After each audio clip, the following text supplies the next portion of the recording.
Bismillahirrahmanirrahim. Assalamualaikum warahmatullahi wabarakatuh. Alhamdulillah wa syukrillah, la haula wala quwata illa billah. Ba'du. Allahumma sholli ala sayyidina Muhammad wa ala ali sayyidina Muhammad. Terus naya iki beberapa sunah wudu.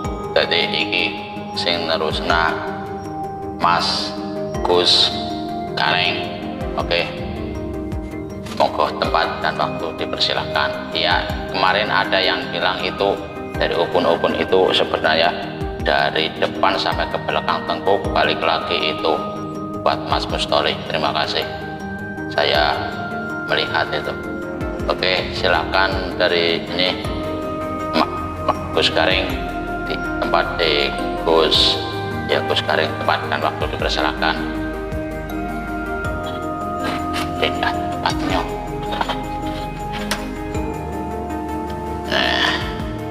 Angin suara apa wis tetono rayong tonpi.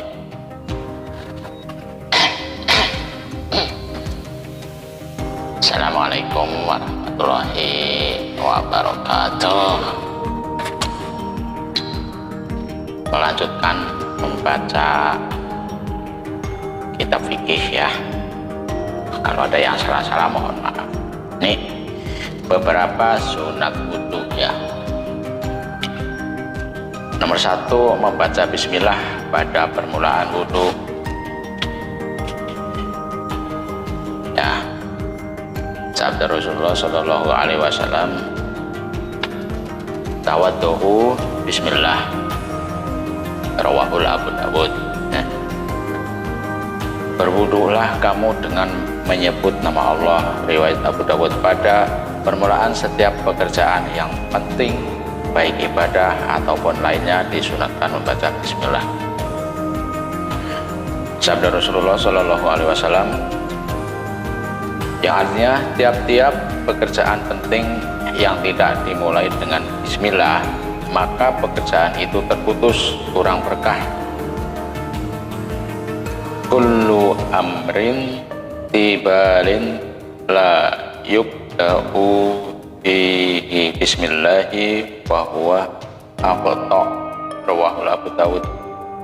Membasuh kedua telapak tangan sampai pada pergelangan sebelum berkumur-kumur. Keterangan ini adalah amal Rasulullah Shallallahu Alaihi Wasallam sendiri yang diriwayatkan oleh Bukhari dan Muslim. Berkumur-kumur keterangannya juga perbuatan Rasulullah sendiri yang diriwayatkan oleh Bukhari dan Muslim. Maaf nih, kelunyoh sebenarnya, ngantuk capek siang puasa. Memasukkan air ke hidung juga beralasan pada amal Rasulullah Shallallahu Alaihi Wasallam yang diriwayatkan oleh Bukhari dan Muslim. Menyapu seluruh kepala beralasan pula pada amal Rasulullah Shallallahu Alaihi Wasallam yang diriwayatkan Bukhari Muslim. Ini hadisnya saya bacakan bahasa Indonesia saja ya, takut keceledok kayak yang itu, kan kayak yang santri-santri yang mendengarkan. Membaca bahasa Indonesia aja greget gradol.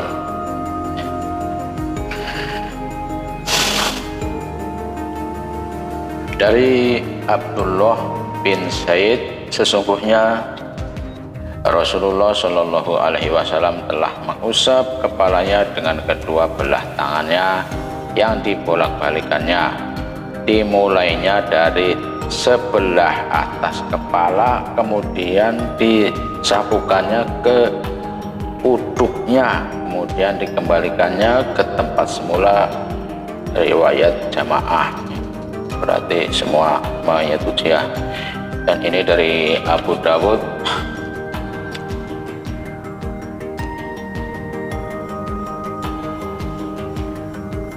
Dari Al-Miqdam, ia berkata, Rasulullah Shallallahu Alaihi Wasallam telah diberi air untuk berwudu. Lantas beliau berwudu, maka dibasuhnya kedua tapak tangannya, telinga 3 kali dan mukanya 3 kali, kemudian membasuh kedua hastanya 3 kali, lalu berkumur dan memasukkannya air ke hidung 3 kali. Kemudian disapunya kepala dan kedua telinganya, bagian luar dan dalam. Riwayat Abu Dawud dan Ahmad. 6. Menyapu kedua telinga luar dan dalam. Keterangan amal Rasulullah Shallallahu Alaihi Wasallam yang diriwayatkan oleh Tirmizi. Menyilang-nyilangi jari kedua tangan dengan cara berpanca dan menyilang-nyilangi jari kaki dengan kelingking tangan kiri, dimulai dari kelingking kaki kanan, disudahi pada kelingking kaki kiri. Sunnah menyilangi jari. Kalau air dapat sampai di antara jari dengan tidak disilangi, tetapi apabila air tidak sampai di antaranya kecuali dengan disilangi, maka menyilangi jari ketika itu menjadi wajib, bukan sunnah. Rasulullah Shallallahu Alaihi Wasallam bersabda, "Idza tawadda'ta fakhallil baina asabihi yadaika wa rijlaika." Apabila engkau berwudu, hendaklah engkau silangi jari kedua tanganmu dan jari kedua kakimu. Riwayat Tirmizi dan dikatakan hadis hasan. 8. Mendahulukan anggota kanan daripada kiri. Rasulullah suka memulai dengan anggota yang kanan daripada anggota yang kiri dalam beberapa pekerjaan beliau. Nawawi berkata, tiap pekerjaan yang mulia dimulai dari kanan, sebaliknya pekerjaan yang hina seperti masuk WC hendaklah dimulai dengan kiri. Ini dari Aisyah radhiyallahu anha, qalat kana Rasulullah sallallahu alaihi wasallam yuhibbu tayamuna fi tanaulihi wa tarajjulihi wa tahurihi wa fi sya'nihi kullihi. Maaf bacanya bendet-bendet, itu santri bro.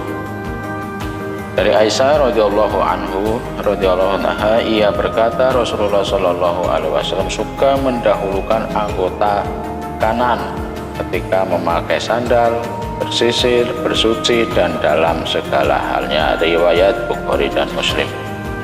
9. Membasuh setiap anggota 3 kali, berarti membasuh muka 3 kali, tangan 3 kali, dan seterusnya. Keterangannya adalah amal Rasulullah Shallallahu Alaihi Wasallam, kecuali apabila waktu salat hampir habis. Apabila dikerjakan 3 kali, niscaya habislah waktu.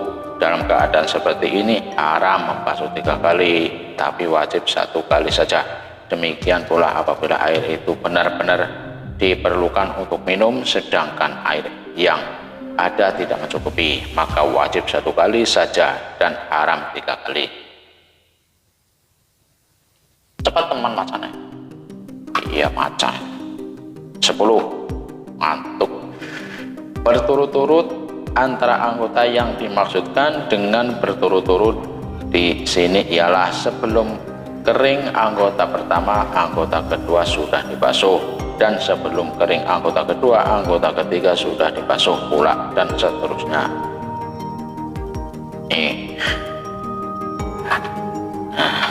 Dari Umar bin Khattab, sesungguhnya seorang laki-laki telah berwudu maka ketinggalan tidak terbasuh seluas kuku di atas kakinya. Bagian yang ketinggalan itu kelihatan oleh Nabi, lalu beliau berkata, kembalilah dan perbaikilah wudumu. Riwayat Ahmad dan Muslim.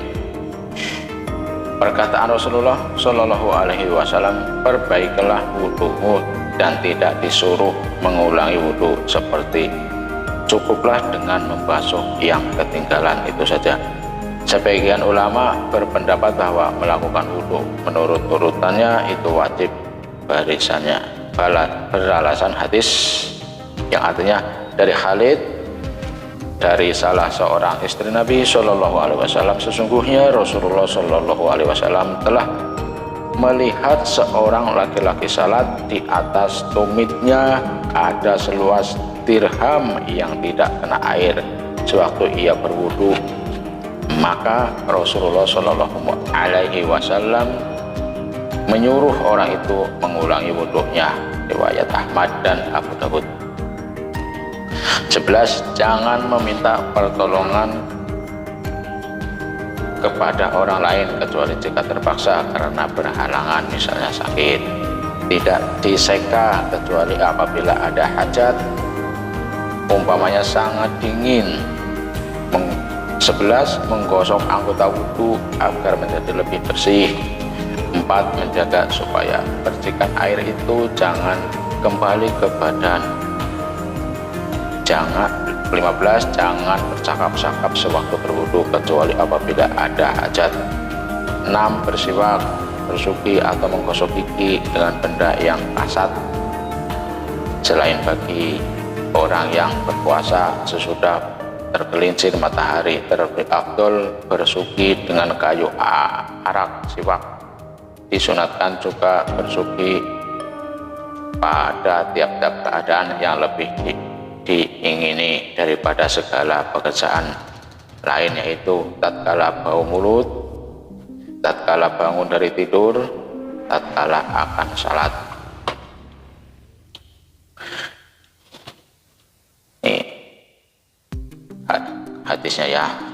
Dari Aisyah, sesungguhnya Nabi Shallallahu Alaihi Wasallam telah bersabda, suki itu membersihkan mulut, meridhakan Tuhan. Dari Abu Hurairah radhiyallahu anhu, dari Nabi Shallallahu Alaihi Wasallam bersabda, kalau tidaklah akan menyusahkan umatku, pasti aku suruh mereka bersuki menggosok gigi pada tiap-tiap wudu. Riwayat Ahmad. Nomor 17, yaitu membaca 2 kalimat syahadat dan menghadap kiblat ketika wudu. Berdoa sesudah selesai wudu, membaca 2 kalimat syahadat sesudah wudu. Asyhadu an la ilaha illallah wahdahu la syarika lahu wa asyhadu anna Muhammadan abduhu wa rasuluhu. Allahumma ja'alni minat tawabina wa ja'alni minal mutatahhirin. Harus dihafal ya. Saya bersaksi bahwa tidak ada Tuhan yang sebenarnya patut disembah kecuali Allah yang Maha Esa. Tidak ada sekutu baginya, dan saya bersaksi bahwa sesungguhnya Muhammad hamba-Nya dan utusannya. Ya Allah, jadikanlah saya orang yang tobat dan orang yang suci. Riwayat Ahmad, Muslim, dan Tirmidzi. Cukup sekian dulu. Besok akan diteruskan oleh Gus Sengkuni. Ya, siap ya? Siap kok. Ya jangan ngantuk kok ya. Orang ngantuk. Siapa yang aku nyimak kok. Kalau majalih minat tawabina majalih minal mutatahhirin, ada bisa ya. Ya wis lah, saya cukupkan sekian dulu. Assalamualaikum warahmatullahi wabarakatuh. Atas atensinya terima kasih semuanya. Besok jumpa kembali ya dalam ini yang membatalkan wudhu. Terima kasih.